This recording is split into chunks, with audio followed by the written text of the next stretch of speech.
The live TV, सच सबसे आगे।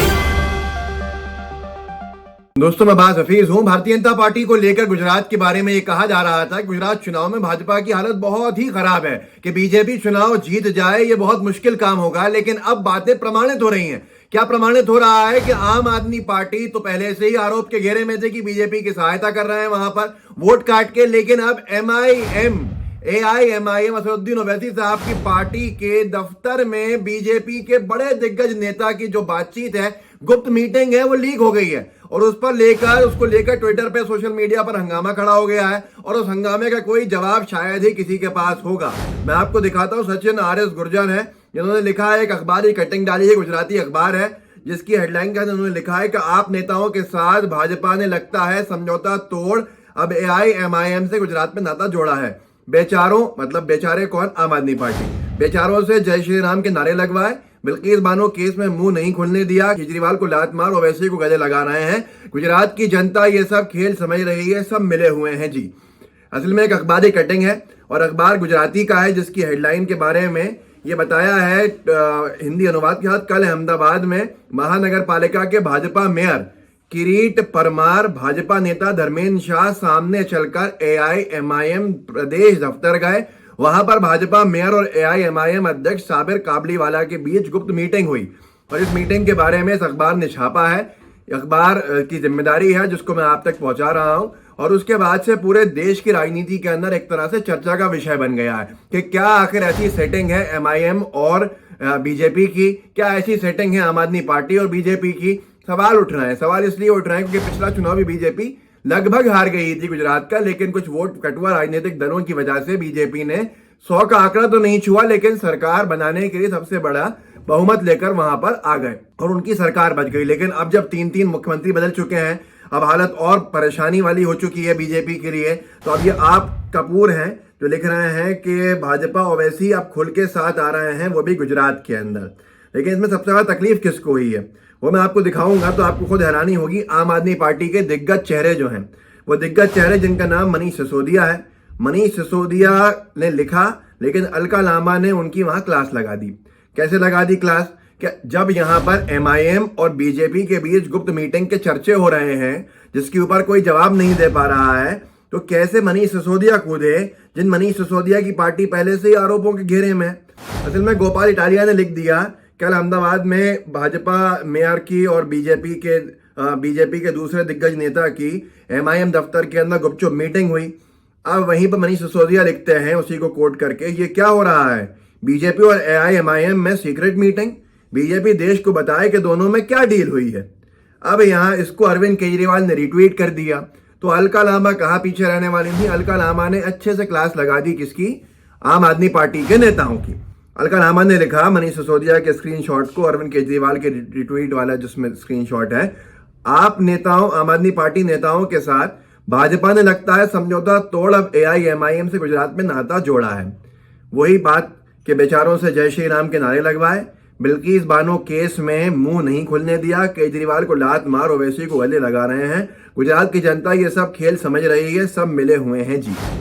असल में मामला क्या है कि क्यों आरोपों के घेरों में है आम आदमी पार्टी और MIM, उसके अलग अलग विषय हैं। आम आदमी पार्टी के नेताओं ने बिल्किस बानो के जब बलात्कारियों को बीजेपी की सरकार के नाक के नीचे उनके ही आदेश से रिहा किया गया, उनका मालाओं से स्वागत हुआ। ऐसे जघन्य अपराध करने वालों के, जिन्होंने कातिलों वाले काम किए, मार डाला, बलात्कार किया, बच्चों को जान से मारा, उनको जब आजाद किया तो देश भर के अंदर हंगामा हो गया था। लेकिन एक पॉलिटिकल पार्टी, आम आदमी पार्टी, जिसका एक मुंह नहीं खुला, जो गुजरात में रात दिन प्रचार कर रही थी, उन्होंने एक बार भी बिल्किस बानो के परिवार के कातिलों की रिहाई, बिल्किस बानो और उसके परिवार के मांस जो रेप करने वाले हैं, सामूहिक बलात्कारियों के रिहाई के ऊपर, उनके स्वागत के ऊपर अपना मुंह नहीं खोला। अरविंद केजरीवाल ने नहीं बोला। मनीष सिसोदिया से पूछा तो वो कहने लगे हमारे तो शिक्षा मुद्दे हैं, मतलब अगर कहीं बलात्कारियों को छोड़ा जा रहा है तो इनका मुद्दा नहीं है। तो लोगों ने कहा ये बीजेपी की लाइन पे चल रहे हैं और बीजेपी के साथ साठ घाट है। और पिछली बार भी अगर चुनाव देखा जाएगा तो बहुत कुछ वोट जो थे काटने वाले आम आदमी पार्टी के पास चले गए थे पिछले बार के चुनाव के अंदर, जब जाके बीजेपी बड़े काटो काट में कांग्रेस से जीती थी चुनाव और फिर हालत बीजेपी की जनता के सामने आ गई थी। लेकिन अब जो है वो तो और बड़ा खुलासा है कि MIM AIMIM के पार्टी दफ्तर में बीजेपी के दो दिग्गज नेता पहुंचते हैं, वहां मीटिंग होती है और ये MIM जिसके ऊपर पहले से आरोप लग रहा है, जब शौकत अली जो MIM का नेता है उसने एक भड़काऊ भाषण दिया और भड़काऊ भाषण के अंदर ये कहा कि 800 साल के आसपास, ये आप देख सकते हैं 800 साल के आसपास मुसलमानों ने हुकूमत करी और तब जो थे हिंदू धर्म के हमारे लोग जो थे वो आगे नतमस्तक होते थे। ऐसी नफरतबाजी की बात MIM के नेता ने करी जिसका फायदा किसको पहुंचा? भारतीय जनता पार्टी की राजनीति को पहुंचा।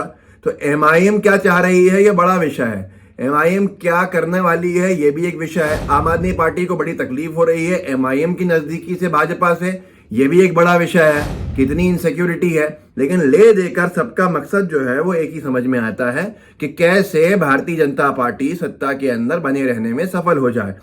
अगर सरकार बनाने के किसी के पास पूरा दम है तो वो बीजेपी के पास है या कांग्रेस के पास है, तो फिर ये दो राजनीतिक दल वहां कर क्या रहे हैं? तो जो सिसोदिया साहब पूछ रहे हैं ना कि क्या डील हुई है, तो ये लोग उनसे ये पूछ रहे हैं कि आपकी और बीजेपी की क्या डील हुई है। और ऐसा ही सवाल MIM से उठता है। लेकिन ओवैसी साहब की चुप्पी तो बड़ी विषय बन जाएगी, क्योंकि ओवैसी साहब अगर इस पे नहीं बोलेंगे कि उनकी पार्टी के कार्यालय के अंदर बीजेपी के नेता आके मीटिंग कर गए उनकी नाक के नीचे, तो फिर आखिर उसके अंदर किसका हाथ है? कौन नेता गए थे? किरीट परमार, भारतीय जनता पार्टी के अहमदाबाद के महापौर, और दूसरे भाजपा नेता धर्मेंद्र शाह। MIM AIMIM प्रदेश दफ्तर गए, वहां पर गोपाल इटालिया का दावा है कि वहां पर भाजपा मेयर और AIMIM अध्यक्ष साबिर काबलीवाला के बीच गुप्त मीटिंग हुई है। अगर ये मीटिंग नहीं हुई है तो वैसी साहब बोलें कि मीटिंग नहीं हुई है।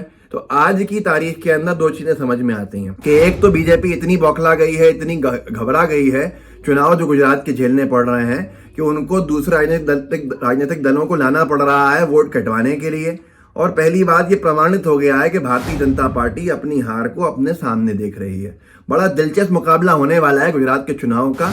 लेकिन आप खुद सोचिए कि वो बीजेपी जो हिमाचल प्रदेश के चुनाव के लिए भी तैयारियां कर रही है, जहां सामूहिक इस्तीफे हो रहे हैं और भारतीय जनता पार्टी को झटके पे झटके लग रहे हैं, उनके विधायक बागी होकर चुनाव लड़ने की तैयारी कर रहे हैं, उनके समर्थक बीजेपी को छोड़ रहे हैं, पूरी इकाई ने इस्तीफा दे दिया एक विधानसभा की। ऐसी स्थिति के अंदर गुजरात को लेकर भी चिंता जग जाहिर है और फिर किस तरह के हथकंडे अपनाए जा रहे हैं वो भी आपके सामने है। अब जो लोग MIM के समर्थक हो वो कम से कम MIM के नेताओं से वहां पूछें कि बीजेपी के दिग्गज नेता उनके पार्टी दफ्तर के अंदर जाके काबलीवाला जी से क्या गुप्त मीटिंग करके आए थे।